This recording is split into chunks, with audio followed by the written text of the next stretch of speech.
The World According to Humphrey by Betty G. Burney. Chapter 5. Plans Are Hatched. When Mr. Morales went into the kitchen to get a glass of water, I carefully opened the lock that doesn't lock and slipped out of my cage. I leaped over the chair, then scampered down to the floor and hid in the corner behind the long curtains. Mr. Morales returned and sat down again. The children were still thumping and bumping, and were now screaming and screeching as well. "Say, Humphrey, maybe you need to get some water too," he said, and leaned toward my cage. Mr. Morales gasped when he saw that it was empty. "Humphrey, where did you go? Oh, I should have known you'd escape. I'd run away from those kids if I could too. But do me a favor, Humphrey, please come out." In a panic, he darted around the room. "The kids in room 26 will hate me if I lose you," he said. I felt sorry for Mr. Morales, so I scratched around a little. "There you are," he said, bending down to look at me. "Now, let's get you back in your cage." Not quite yet, I thought. He reached down to pick me up, and I scampered forward, just a few inches past his hand. "Don't do this to me, Humphrey," he said. "Cooperate." But I wasn't doing anything to him. I was doing something for him.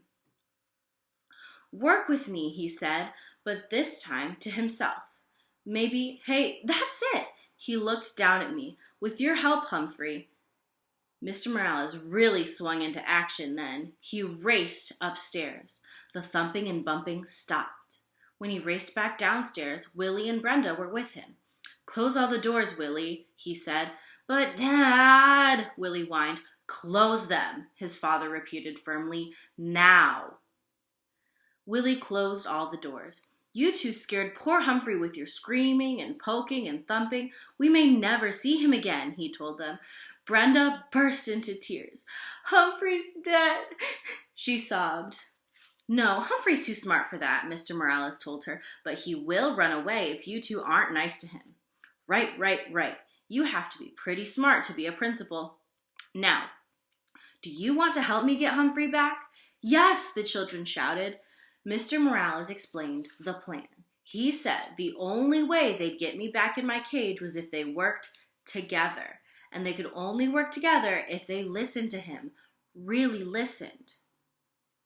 They were listening now, and they kept listening too, because he told them the most important thing they could do was to be quiet. So they were quiet. "I'm pretty sure he's still in the room. Our job is to lure him back into his cage," Mr. Morales whispered. He put my cage in the middle of the floor. Then he went to the kitchen, got a handful of sunflower seeds.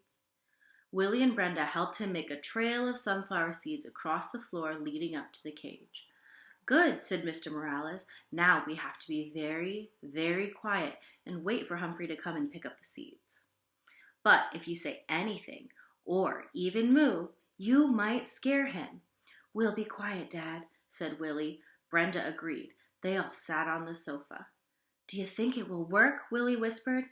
"Of course," Brenda answered. "Dad's smart." Well, he's not the only one. I waited for a while. After all, the Morales children needed all the practice, staying quiet they could get. When Willie got restless, I started skittering along the floor. "I hear him," said Brenda. "Shh," said Willie. I waited a few more seconds, then scrambled out of the corner and grabbed the closest seed. I could hear loud gasps from the children, but I pretended not to notice. I scurried towards the second seed. This plan Mr. Morales and I came up with was tasty, tasty, tasty. I could almost feel 3 pairs of eyes fixed on me, but I ignored them. I grabbed up the 3rd and 4th seeds and hid them in my cheek pouch, then stopped right outside the open door of my cage. Inside, Mr. Morales had left a lovely pile of sunflower seeds. It was nice to be free, but my cage was home after all. Besides, until the day somebody fixes the lock that doesn't lock, I can get out whenever I want. The kids were still quiet, so I made a run for the cage. Mr. Morales quickly closed the door, and the children began to cheer. "We did it," said Brenda. "Dad's the smartest man in the world," said Willie. "Hey, you guys helped. When we cooperate and work together, We make a pretty good team, Mr. Morales told them. Lo mejor, Willie agreed. The best. Mr. Morales squatted down and winked at me. Of course, Humphrey helps too. I'll say. The rest of the weekend with the Morales family was fine. Sometimes the kids started interrupting their dad or mom, but Mr. Morales just reminded them that they could be polite if they tried. Willie and Brenda tried. Mrs. Morales sold a house. It turns out that selling other people's houses is her job. So they celebrated with pizza and ice cream. Brenda learned how to hold me gently. Willie even cleaned the poo out of my cage, which I appreciated. Life is good, I thought, as Mr. Morales drove me back to school Sunday morning. Then I remembered Mrs. Brisbane and how she said I was a troublemaker and that she was going to get rid of me. Humphrey, you are a true friend, said Mr. Morales as he carried my cage back into room 26. I'll never forget what you did for me. As soon as class started on Monday, Heidi's mom came into the classroom and explained to everyone about taking me home on the weekends. How many of you would be interested? Mrs. Hopper asked. Every single hand in the classroom was raised. Every hand except one, Mrs. Brisbane's. Still, it was a pretty good week. I got a 90% on the vocabulary test. I'll bet Saye got 100%, but she still didn't raise her hand, even though she'd promised. And Aldo talked more and more every night. On Tuesday night, he leaned in close and asked, Humphrey, don't you ever wish that you had a girlfriend? Like most hamsters, I'm pretty much of a loner, so I really hadn't thought about it before. Not sure, I squeaked. I would like one, said Aldo, a real nice girlfriend. I felt so sorry for Aldo, I squeaked extra loud when he performed his broom balancing act for me. I was still thinking about him on Wednesday, after everyone has left.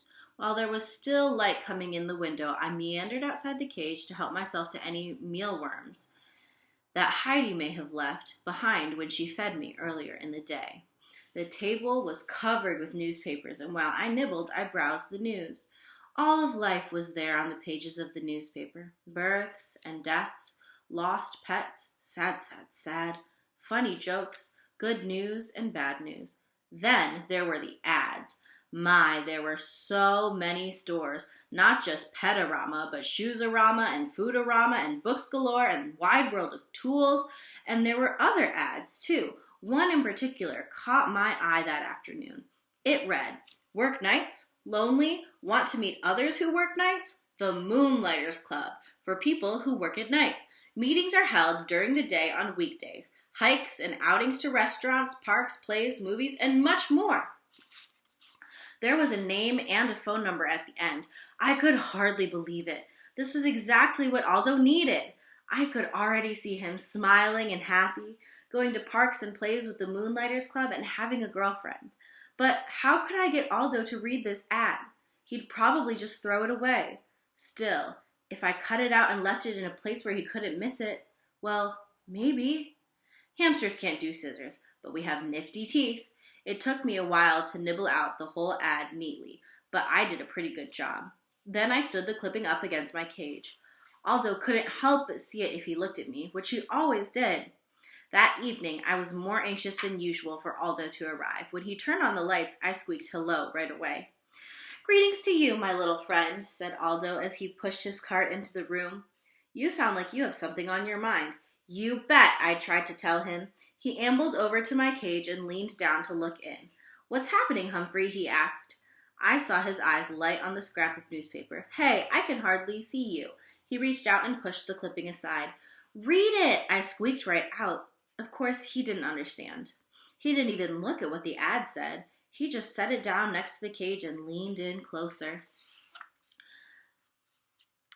I was squeaking a blue streak. Look at it now! Calm down, Humphrey. I've got a treat for you, said Aldo. He reached into his pocket and pulled out a tiny bit of carrot.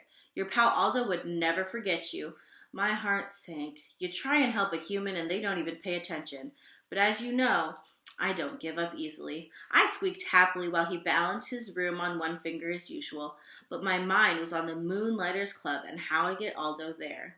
After he left, I scrambled out of my cage, picked up the newspaper clipping, and tucked it inside my notebook. Then I hid my notebook behind my mirror. If I didn't, then somebody mean, like Mrs. Brisbane, might throw it away. I was still wondering what to do with it the next day when Miss Brisbane rolled in a cart with a big machine on it. "This is the overhead projector," she told the class. "I'm going to use it for some map work." When Miss Brisbane turned the machine on, a bright light was projected onto the wall. Then she placed a paper map on the glass, and suddenly that map showed up really big on the wall. She could write on it and draw on it, and you could see everything she wrote. A machine like this could come in very handy, I thought. So when Mrs. Brisbane turned the machine off and sent my classmates off to lunch, I thought about the machine. When AJ cleaned my cage and changed my water and bedding, I thought about that machine. I thought about it so hard, I suddenly came up with a really, really, really good plan. But it would be difficult to carry out and dangerous as well. Tip 5.